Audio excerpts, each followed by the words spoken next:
réexpliquer déjà qui est responsable des changements horaires du 11 décembre, puisque les gens disent parfois c'est de la faute de la région, c'est la faute de la SNCF. La petite dame tout à l'heure, c'était la faute de la SNCF. Et donc nous lui expliquons en fait comment ça s'est passé, quelles sont les décisions qui ont été prises et par qui.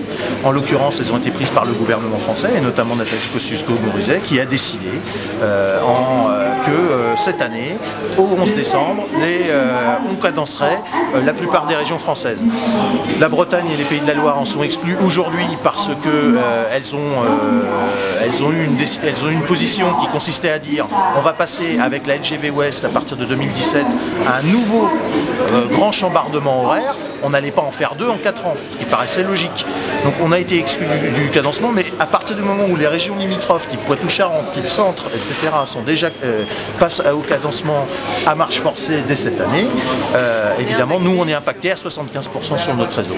Donc il faut expliquer les différentes responsabilités des uns et des autres là-dedans. Ce qu'il faut savoir aussi, c'est que la SNCF, pour remettre les choses à leur juste place, était contre le fait de cadencer dès cette année et qu'il fallait prendre le temps. Nous considérons que c'est aussi une position tout à fait normale et logique, et donc on demande à ce qu'on revienne en arrière et à ce qu'on fasse... Vous voulez dire qu'on annule les horaires du 10 ? Mais oui, et que le cadencement se fasse au fur et à mesure, de manière beaucoup plus progressive et dans la concertation avec tout le monde, parce qu'aujourd'hui le problème c'est qu'on bouleverse tout sans rien demander à personne. Pour donner un ordre d'idée, la Suisse qui est passée au cadencement a mis 20 ans pour cadencer son réseau. 20 ans sur le réseau suisse. Donc vous imaginez, sur l'échelle territoriale n'est absolument pas la même. Aujourd'hui, RFF, par le biais de Nathalie Kosciusko-Morizet qui a décidé que ce serait comme ça et pas autrement, doit cadencer son réseau quasiment en 2 ans, ce qui est complètement idiot et qui ne se fera d'ailleurs pas du tout dans les bonnes choses.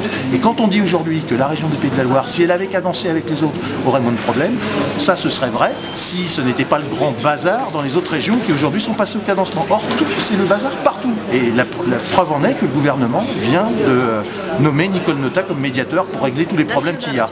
Médiateur national. Il faut continuer. Le cadencement, c'est une très bonne chose.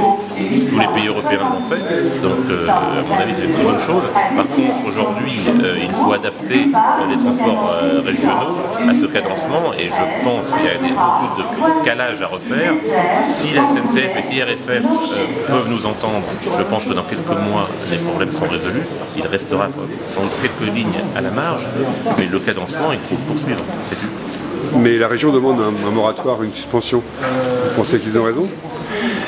Alors, une suspension, peut-être pas. Moi, je demanderais plutôt une réflexion rapide entre RFF et SNCF et région. C'est quand même le 11 décembre. C'est le 11 décembre, mais il y aura certainement, il faut être honnête, il y aura de la perturbation pendant quelques mois, même si des avancées sont trouvées entre tous les partenaires, il y aura pendant quelques semaines, je pense, quelques perturbations. Qu'est-ce que vous venez dire aux usagers ce matin ? D'abord, je suis surtout venu relever les points qui peuvent être gênants, voire très gênants pour certains usagers. Il y a des usagers qui vont avoir des problèmes, d'autres qui vont voir leurs problèmes se résoudre. C'est essentiellement ça que je suis venu voir. J'apprends aussi, parce que jusqu'à présent, je n'ai reçu aucun mail, aucun courrier à la permanence concernant le problème des changements d'horaire. Mais par contre, ce que j'apprends aussi, c'est que, ce que vous pouvez savoir, c'est que ce que les gens surtout reprochent, c'est aussi l'inconfort de transport, puisque beaucoup de gens voyagent debout, beaucoup de TER sont en retard aujourd'hui. Donc on peut penser, ce que dit la SNCF, c'est que demain, à partir du moment où les horaires seront changés, que les signaux seront relevés et que les cadencements seront en place, que les personnes arriveront, les trains arriveront à l'heure, ce qui sera déjà une meilleure chose. Bon, la région demande un moratoire, demande à ce qu'on repousse cette date du 11 pour le cadencement. Vous pensez que c'est une bonne idée? Il faut continuer, il faut aménager? Écoutez, alors moi je ne suis pas... c'est la question qu'on peut poser à la direction de la SNCF, mais moi je ne suis pas habilité à vous répondre là-dessus. Un moratoire,